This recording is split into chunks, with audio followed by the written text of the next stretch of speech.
আজ 14ই আগস্ট 2025 আমাদের পেয়ারা তেঘরিয়া হাই স্কুলে একটি বিশেষ সেমিনার অনুষ্ঠিত হলো।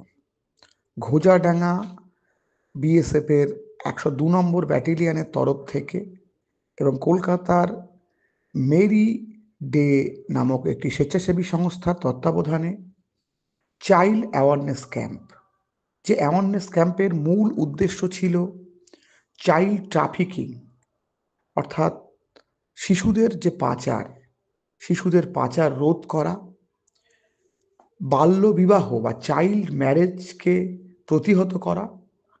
সেই সাথে সাথে বর্তমান সময়ের যে সবচাইতে ডিস্টার্বিং এলিমেন্টস মোবাইল, সেই মোবাইলের মাধ্যমে ঘটে থাকা বিভিন্ন অপরাধমূলক কাজকর্ম, যেটাতে শিশুরা পা দিয়ে ফেলছে এবং বিভিন্নভাবে তাদের জীবন বিষময় হয়ে উঠছে বা জীবনে বিভিন্ন সমস্যায় পড়ছে, সে সম্পর্কে একটা বিস্তারিত আলোচনা, যাতে করে আগামী দিন এই সমস্ত শিশুরা তাদের জীবন বিকাশের সময় চারিদিকে যে হাতছানিগুলো এখন আছে, সেই হাতছানিগুলো থেকে দূরে থেকে নিজেদের লক্ষ্যে এগিয়ে যেতে পারে।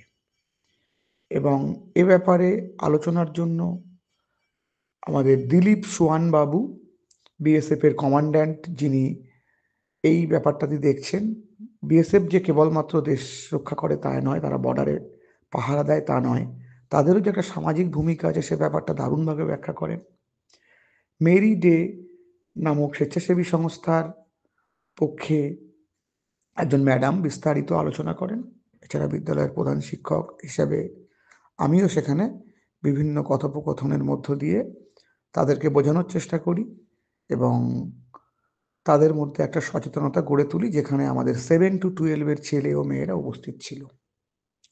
আজকের দিনটিতে আরও একটি বিশেষ তাৎপর্য আছে। আমরা জানি আমাদের পশ্চিমবঙ্গ সরকারের মাননীয় মুখ্যমন্ত্রীর স্বপ্নের প্রকল্প, সারা বিশ্বের দরবারে যেটা স্বীকৃত, সেই নারীর শিক্ষার উদ্দেশ্যে বা নারীর অগ্রগমনের জন্য রাজা রামমোহন রায় ও বিদ্যাসাগর মহাশয়ের প্রচেষ্টার পরে এক বিরাট ভূমিকা যিনি নিয়েছেন, সেই কন্যাশ্রী প্রকল্পের আজকে 12তম বৎসর পালিত হয়, যে দিনটি কন্যাশ্রী দিবস হিসাবে।